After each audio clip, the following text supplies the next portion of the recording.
मंगलम भगवान वीरो मंगलम गौतमो गणी मंगलम स्थूलिभद्राद्या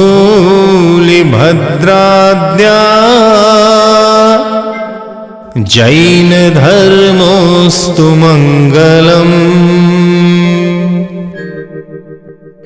मंगलम मतिमान भिक्षु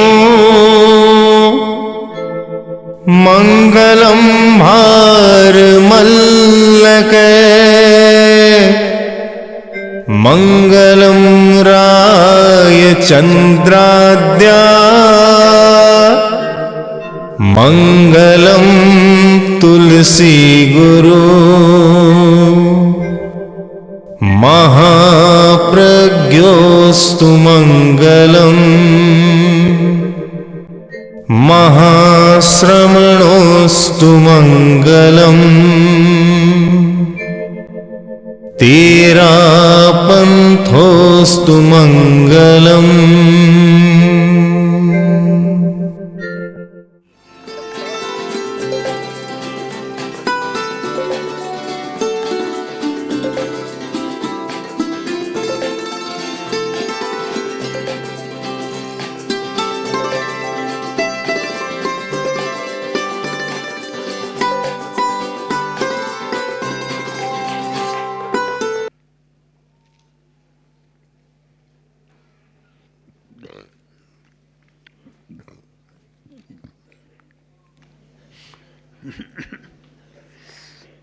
नमो अरहंताणं नमो अरहंताणं नमो अरहंताणं।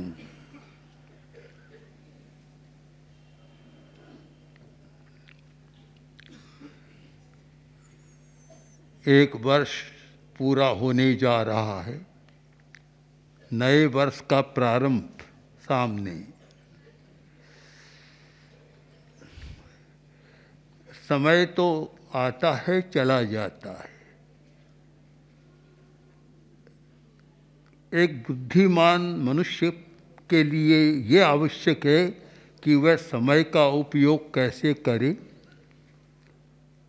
कैसे जिए और कैसे शांति का विकास करे।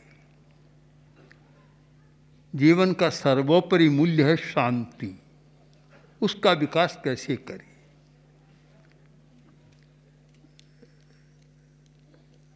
वर्तमान युग में और वैज्ञानिक वातावरण में और वैज्ञानिक निष्कर्षों, आविष्कारों और खोजों ने एक समस्या पैदा कर दी। वैज्ञानिक नई नई खोज करते हैं और उद्योगपति, बड़ी बड़ी कंपनियां उसके आधार पर वस्तुओं का, पदार्थों का निर्माण करती है और उपभोक्ता जिनके पास पैसा है, क्रय की शक्ति है, खरीदने की शक्ति है, वे उस वस्तुओं को खरीदते हैं। विकास इस सीमा में सिमट गया। एक अवधारणा ऐसी बन गई कि जिसके साथ जीवन के मूल्य लगभग समाप्त हो गए या होते जा रहे। जीवन का मूल्य शांति वह कहाँ है? शायद इस शताब्दी में और वर्तमान में जितना तनाव है, शायद अतीत के 2000 वर्ष में भी नहीं रहा होगा। और अशांति है और उसके साथ जीवन की प्राथमिकताएं भी समाप्त हो रही। एक बहुत बढ़िया वस्तु है, पदार्थ है, जिसका मूल्य है 10 लाख, 20 लाख, 50 लाख, 1 करोड़, 10 करोड़, पास में है और खाने को अन्न नहीं है। क्या करेगा? पीने को पानी नहीं है तो क्या करेगा।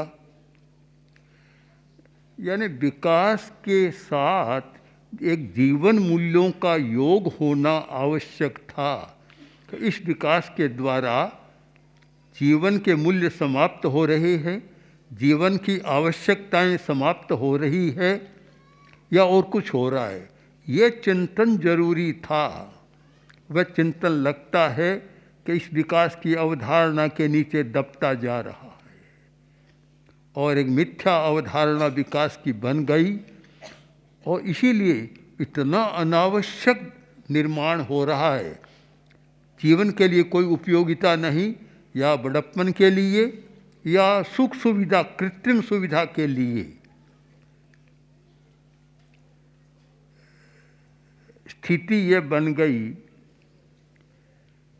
कि गांवों में लोग रहते हैं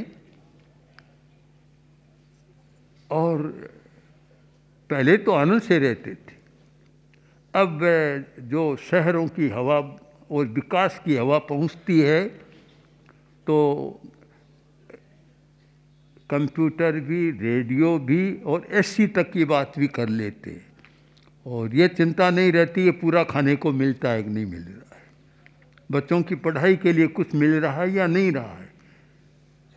एक कृत्रिम जीवन की शैली बन गई कि जहाँ आवश्यकता और अनावश्यकता का भेद समाप्त हो गया।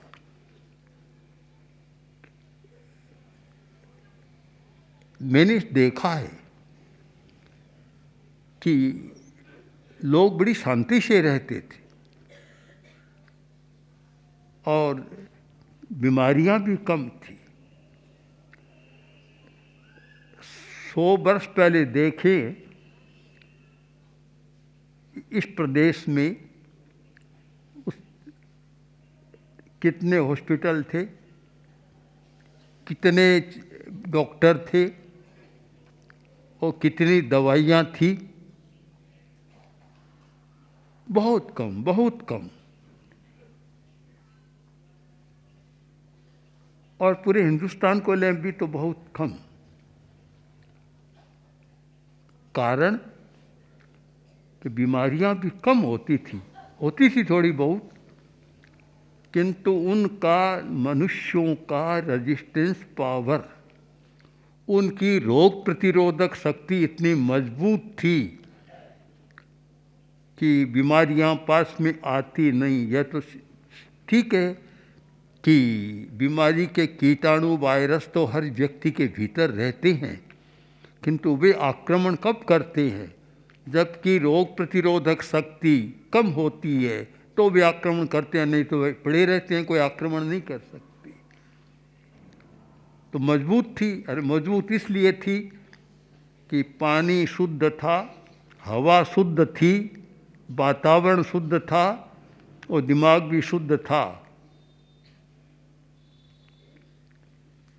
वर्तमान के विकास की बड़ी देन है कि इतना ये गैसीय पदार्थ का उत्सर्जन हो रहा है कि पानी भी प्रदूषित, हवा भी प्रदूषित, पर्यावरण प्रदूषित। इस प्रदूषण के कारण न केवल शरीर बिगड़ रहा है, मन भी बिगड़ रहा है, भाव भी बिगड़ रहे हैं।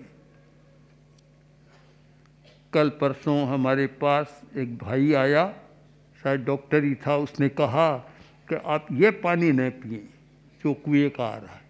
नहीं, क्यों? कि इतने पदार्थ का मिलन है कि आजकल उसके कारण अनेक बीमारियां पैदा हो रही है। हड्डियां दुर्बल है, दिमाग भी दुर्बल, हार्ट की अनेक बीमारियां पैदा हो रही है। तो शुद्ध किया हुआ पानी पिए। यूँ आएगा कहाँ शुद्ध पानी? कहाँ से आएगा जब सारा वातावरण ही अशुद्ध हो रहा है? आएगा कहाँ? शुद्ध की बात तो इस अवधारणा में करना कठिन है, क्योंकि विकास की अवधारणा के साथ लोभ भी बढ़ गया। आदमी केवल पैसा देखता और कुछ नहीं देखता। मिलावट तो पहले भी होती थी, अतीत में नहीं, ऐसा नहीं, क्योंकि हर युग में बुराइयां तो रहती है, मिलावट होती थी। किंतु दूध में मिलावट, पानी तो मिला देते थे पर जहर नहीं मिलाते थे। पानी मिलाते ठीक है, जिनका पाचन कमज़ोर है अच्छी बात है, उनका पच जाएगा, पर जहर नहीं मिलाते थे, नकली दूध नहीं बनाते थे, कृत्रिम दूध, सिंथेटिक दूध में मिलावट, घी में मिलावट, और कितने नाम गिनाऊं, ये पूछूं आपसे किस में नहीं है मिलावट? ऐसा लगता है दिमाग भी मिलावटी हो गया है जैसे कोई, हर चीज़ में मिलावट है। ये विकास, पदार्थ और धन, सुविधा, बस 3 शब्दों में अटका हुआ है। अधिक से अधिक पदार्थों का निर्माण, अधिक से अधिक उपभोग, अधिक से अधिक सुविधा और अधिक से अधिक पैसा। इस विकास की दौड़ में, इस अवधारणा में बड़ी हिंसा को पनपने का मौका मिल रहा है। हिंसा बढ़ रही है, और इतनी हिंसा, पारिवारिक हिंसा, आप 500 वर्ष का इतिहास देखें कि पारिवारिक हिंसा शायद इतनी आपको नहीं मिलेगी। हमने जब यात्राएं की तो अनेक प्रांतों में देखा, प्रतिदिन समाचार पत्र हिंसा से, पारिवारिक हिंसा से भरे हुए हैं। पिता को मार डाला, पुत्र को मार डाला, पत्नी को मार डाला, चाचे को मार डाला, चाचे ने भतीजे को मार डाला। तो मैंने तो वहाँ कहा भी था कि भाई ये समाचार क्यों छापो, सुबह सुबह पढ़ेगा उसका दिमाग और बिगड़ जाएगा, वह और हिंसा में चला जाएगा। ऐसा हो रहा है, हिंसा बढ़ रही है, क्योंकि आप निश्चित माने कि जहाँ पदार्थ का मूल्य बढ़ेगा, वस्तु का मूल्य बढ़ेगा, सुविधा का मूल्य बढ़ेगा और पैसे का मूल्य बढ़ेगा, वहाँ हिंसा निश्चित बढ़ेगी। भगवान महावीर की वाणी एक बड़ी महत्वपूर्ण है कि आरंभ परिग्रह, आरंभे चेव परिग्रहे चेव। आरंभ और परिग्रह यानी हिंसा और परिग्रह दोनों को कभी अलग मत करो, अलग हो नहीं सकते। जहाँ परिग्रह बढ़ेगा हिंसा बढ़ेगी, निश्चित सिद्धांत है, इसमें कोई संदेह ही नहीं हो सकता, और व्याप्ति भी है। ये दोनों साथ साथ बढ़ेंगे। जितना परिग्रह उतनी हिंसा, और जितना कम परिग्रह उतनी कम हिंसा होगी। उसका परिणाम यह आया सुविधा का कि जिनके पास पैसा, वे लोग तो पूरी सुविधा भोग रहे हैं, और उनका एक वर्ष का बजट भी भारी है, और उनकी आय भी बहुत भारी है, किंतु 20 रुपये में आदमी अपना जीवन कैसे चलाएगा? एक दिन में 20 रुपया मिलता है, 100 रुपया मिलता है, जीवन कैसे चलाएगा? तो आज तो ऐसा लगता है कि पहले किसी से पूछते, बोलो कैसे है, कि मज़े में है, दाल रोटी मिल रही है। आज तो कोई कहेगा दाल भी मुश्किल हो गई है, रोटी भी मुश्किल है, दाल तो बहुत मुश्किल है। जो हर आदमी बीमार को मूंग की दाल बतलाता। और एक बार हमारे संत ने, मुनि हेमराज जी स्वामी ने दाल लाए भिक्षा में, तो दाल में मिश्रण था, चने की दाल, मूंग की दाल, मोठ की दाल, ऐसे कोई मिश्रण था। भिक्षु स्वामी ने उलाहना दिया कि मिलाकर क्यों लाया, कि मेरा दाल दाल है, कि नहीं दाल तो है, पर कोई बीमार है, बुखार है, तो उसको मूंग की दाल तो दी जा सकती है, पर चने की दाल तो नहीं दी जा सकती। तो जो दाल, मूंग की दाल एक बीमार के लिए पथ्य था, कम पाचन वालों के लिए पथ्य था, साधारण था, और साधारण कहावत बन गई कि दाल रोटी मिल रही है। अब तो सोचना पड़ेगा कहाँ दाल है, आकाश में है, जमीन पर है। ये स्थिति सारी बनी है। हम स्थितियों का विश्लेषण करें कि इस विकास ने मनुष्य को कितना दुखी बनाया है और हिंसा कितनी बढ़ी है। एक तो हुआ है कि इस विकास की अवधारणा में कुछ लोग बहुत बड़े धनी बन गए। इतने बड़े धनी शायद पहले कुछ लोग थे, पर आज काफ़ी बन गए, और बड़ी बड़ी सूचियाँ प्रकाशित होती है कि हिंदुस्तान में इतने करोड़पति बढ़ रहे हैं, इतने अरबपति हो रहे हैं, सारी सूचियाँ आ रही है। यह साथ में नहीं आती कि कितने भूखों की संख्या बढ़ रही है, भूखमरी की कितनी बढ़ रही है और कितनी हिंसा उसके साथ बढ़ रही है, कितना आतंक बढ़ रहा है, कितना उग्रवाद बढ़ रहा है। ये सारी क्यों बढ़ रही है? हम कारणों पर विचार करें तो हमें मुड़कर देखना होगा कि जब समाज में नैतिक मूल्य कम होते हैं, जब मनुष्य का मूल्य कम होता है, पदार्थ का मूल्य बढ़ता है, तब हिंसा बढ़ती है। आचार्य तुलसी ने बहुत पहले राष्ट्र की आज़ादी के साथ अणुव्रत का प्रवर्तन किया था। उसका उद्देश्य था, अनेक बार आचार्यवर ने कहा कि हिंदुस्तान को आज़ादी मिली है, अब स्वतंत्रता के बाद एक प्रकार का बढ़ेगा, क्या कहूँ, उन्माद, कटु शब्द हो सकता है, पागलपन को छोड़ भी दें तो उन्माद बढ़ेगा और यह धन और सत्ता की दौड़ होगी। अगर नैतिक मूल्य नहीं रहे तो समाज दुखी बन जाएगा।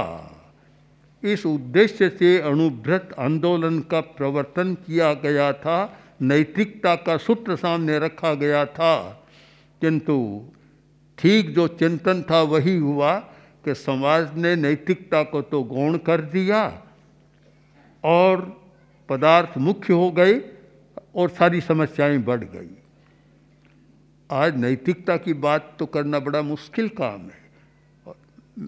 मेरी तो पक्की धारणा है कि मैं उस धर्म को धर्म नहीं मानता जिसकी पृष्ठभूमि में नैतिकता नहीं है। पूजा पाठ क्रियाकांड सब चलते हैं, पर अगर नैतिकता नहीं है, उससे कहने में बड़ी कठिनाई है कि वह धर्म है। तो जहाँ जड़ ही नहीं, नींव नहीं है, वहाँ प्रासाद की कल्पना करना भी बड़ा कठिन है कि बड़ा महल होगा तो गिर जाएगा, टिकेगा नहीं। तो नैतिकता जड़ है, वह समाप्त होती जा रही है। और कहीं ऐसा न हो जाए कि जैसे राजा शब्दकोश का ही रह गया, वैसे नैतिकता ही शब्दकोश में रह जाए, व्यवहार में न रहे।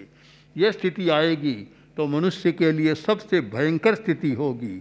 इसलिए हमें मुड़कर देखना है, नए वर्ष के नए सूर्य का स्वागत करें तो नैतिक मूल्यों की प्राप्ति के साथ करें, आध्यात्मिक चेतना की जागृति के साथ करें, शांति के साथ करें। ये संकल्प करें कि जीवन का सर्वोपरि मूल्य जो शांति है वह खोता जा रहा है, समाप्त हो रहा है, हमें शांति के साथ जीना है, इसके साथ करें तो नया वर्ष अच्छा हो सकता है। और इस अवधारणा को छोड़कर और केवल अधिक से अधिक धन, अधिक से अधिक सुविधा के लिए ये करें तो समय तो आएगा, चला जाएगा, आपको कुछ देकर नहीं जाएगा, देगा नहीं, वह कुछ समय कुछ दे नहीं सकेगा। समय भी उसी को देता है जिसका चिंतन मानवता के साथ या प्राणी जगत के साथ जुड़ा हुआ होता है, जिसका चिंतन इसके साथ जुड़ा हुआ है। गीता की भाषा में आत्मवत् सर्वभूतेषु, आचार्य सूत्र की भाषा में महावीर की वाणी में कहूँ, आय तुले पयासु। पुराने ऋषियों ने, आचार्यों ने जो सत्य को खोजा था और जिस सत्य का प्रतिपादन किया था और जिस सत्य के आधार पर समाज एक सुखी जीवन जी रहा था, वे सत्य स्मृत हो रहे हैं, उन सच्चाइयों को भुलाया जा रहा है। तो उनके स्थान पर ये पदार्थ की सच्चाइयाँ सामने आ रही है, जीवन की सच्चाइयाँ लुप्त हो रही है, पदार्थ की सच्चाइयाँ सामने आ रही है। मैंने तो अनेक बार कहा, आज भी इस प्रसंग पर कहना चाहता हूँ कि हमारा वैज्ञानिक जगत और हमारे वैज्ञानिक भी थोड़ा विराम करें, सीमा लगाएं कि किसका विकास करना है, विकास की सीमा लगाएं कि किस पदार्थ का निर्माण करना है, किसकी खोज करना है। और बड़ी बड़ी कंपनियां और बड़े उद्योगपति भी इस सीमा करें कि हमें जीवन को दुविधा में डालने वाली वस्तुओं को छीनकर और ये ऐसे पदार्थों का विकास नहीं करना है जो लखपति करोड़पति खरीद सके, गरीब भूखा मरता रहे।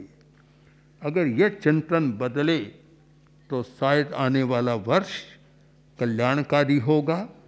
और मैं चाहता हूँ कल्याणकारी बने और हर आदमी नैतिक मूल्यों की खोज करें, नैतिक मूल्यों का विकास करें। बाजार में नैतिकता, ऑफिस में नैतिकता, व्यापारी में नैतिकता, और कर्मचारी में नैतिकता, और सरकारी अधिकारियों में नैतिकता, और जो बड़ी बड़ी कुर्सियों पर बैठे हैं सत्ता की कुर्सियों पर, उन सब में नैतिकता का दर्शन हो। आज तो बड़ा मुश्किल है कि कहना कि और सब कुछ है, उस घर में या उस ऑफिस में या उस दुकान में नैतिकता है या नहीं, और तो क्या धर्मस्थान में भी नैतिकता है नहीं, यह भी बड़ा कठिन हो रहा है, बड़ा कठिन हो गया, समस्या हो रही है। तो मैं इस अवसर पर यह कहना चाहूँगा कि अगर हम हिंसा को कम करना है, आतंक को कम करना है और शांति के साथ जीना है, तो अहिंसा और नैतिकता पर विचार कर और उसके साथ नए दिन उगने वाले सूर्य का स्वागत करें, तो समाज का कल्याण होगा, परिवार का कल्याण होगा, व्यक्ति का कल्याण और विश्व का कल्याण होगा। ओम आर।